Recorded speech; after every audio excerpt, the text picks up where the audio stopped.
Hardly the usual suspects, a combined age of 278.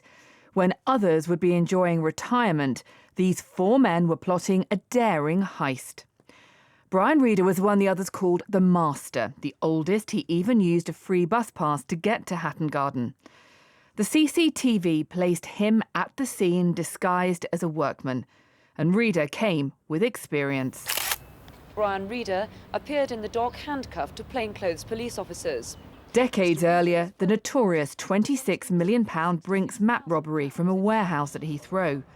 Then, in his mid-40s, he was sentenced to 8 years in jail for handling stolen gold bullion.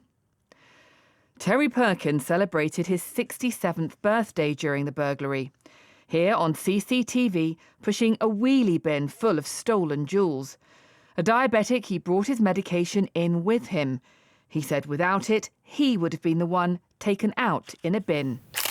He too had a criminal past, sentenced to 22 years for his part in the £6 million raid on the Security Express headquarters in East London. The detective who helped convict him is astonished at his latest crime. I was absolutely flabbergasted because I would have thought he would have learnt a lesson and retired and got on with his property letting, but obviously he decided to have one more go for his pension. 74-year-old Kenny Collins was the lookout on the night of the burglary, although some of the group claimed he fell asleep during his lookout duties. He was filmed the morning after, walking away from the scene, smartly dressed, briefcase in hand. He'd also helped plan the heist and the aftermath, and often brought his dog Dempsey with him.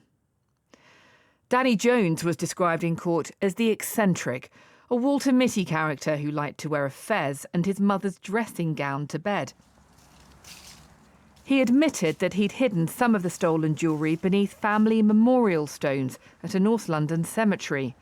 The police found far more than he'd revealed. At 60 years old, he was the youngest of the four, here on a walkie-talkie outside the vault appearing to coordinate events, and he too had a history of burglary.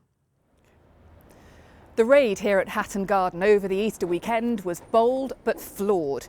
What would make a group of pensioners, even with their criminal past, take such an enormous risk? This kind of criminal enterprise gives them excitement, makes them feel alive, takes them out of the banality, the ordinariness of their everyday lives. It's that dream, aspirational job that everybody in this kind of world, that kind of underworld, dreams about. Even at their age, they just couldn't resist. But their final crime was too ambitious. They were too naive. This group of unusual suspects now face spending their twilight years in jail. Daniela Relph, BBC News, Hatton Garden.